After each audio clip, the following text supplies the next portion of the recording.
நமஸ்தே. இந்த வீடியோவில் தமிழ்நாடு அரசு ஸ்காலர்ஷிப்ஸ் பற்றி தான் நம்ம பார்க்க போகிறோம். ஃபர்ஸ்ட் வந்து பெண்களுக்கான ஒரு திட்டம் பார்க்கலாம். அது வந்து புதுமை பெண் திட்டம் ஆல்ரெடி நடைமுறையில் இருக்குது.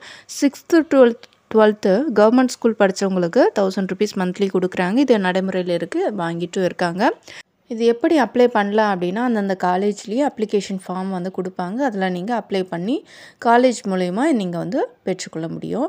அக்கௌண்ட்டுக்கே உங்களுக்கு 1000 ருபீஸ் வந்துடும். இது வந்து புதுமை பெண் திட்டம் சொல்லுவாங்க. இப்போ இது ஆண்களுக்கான திட்டமும் ஒன்று அறிவிச்சிருக்காங்க. அது தமிழ் புதல்வன் அப்படின்ற திட்டம். அதுக்கும் மந்த்லி 1000 ருபீஸ் உங்களுக்கு கிடைக்கும். 6th to 12th வந்து கவர்மெண்ட் ஸ்கூலில் படிச்சிருக்கணும். இன்ஜினியரிங், ஆர்ட்ஸ், சயின்ஸ் இந்த திட்டத்துக்கு எலிஜிபிள் தான். நீங்கள் காலேஜோடைய வெப்சைட்டில் போனீங்கன்னா அதுலேயே அப்ளிகேஷன் ஃபார்ம்ஸ் இருக்கும். இல்லைனா நீங்கள் வந்து காலேஜ்லேயே டேரெக்டாக வந்து நீங்கள் வாங்கி அப்ளை பண்ணி இந்த திட்டத்தில் சேர்ந்துக்கலாம். தமிழ் புதல்வன் திட்டம் ஆகஸ்ட் மாதத்துலேருந்து நடைமுறைக்கு வருது. அடுத்தது வந்து பிசி, எம்பிசி, எஸ்சி, எஸ்டி கேட்டகரியில் இருக்கவங்க இதுக்கான ஸ்காலர்ஷிப் வந்து அப்ளை பண்ணலாம். நீங்கள் உங்கள் காலேஜஸ்லேயே வந்து அப்ளை பண்ணுங்கள். பிசி, எம்பிசி, எஸ்சி, எஸ்டிக்கான ஃபார்ம்ஸ் வந்து காலேஜ்லேயே இருக்கும். நீங்கள் அப்ளை பண்ணி கொடுத்தீங்க அப்படின்னா உங்களுக்கான ஸ்காலர்ஷிப் கிடைக்கும்.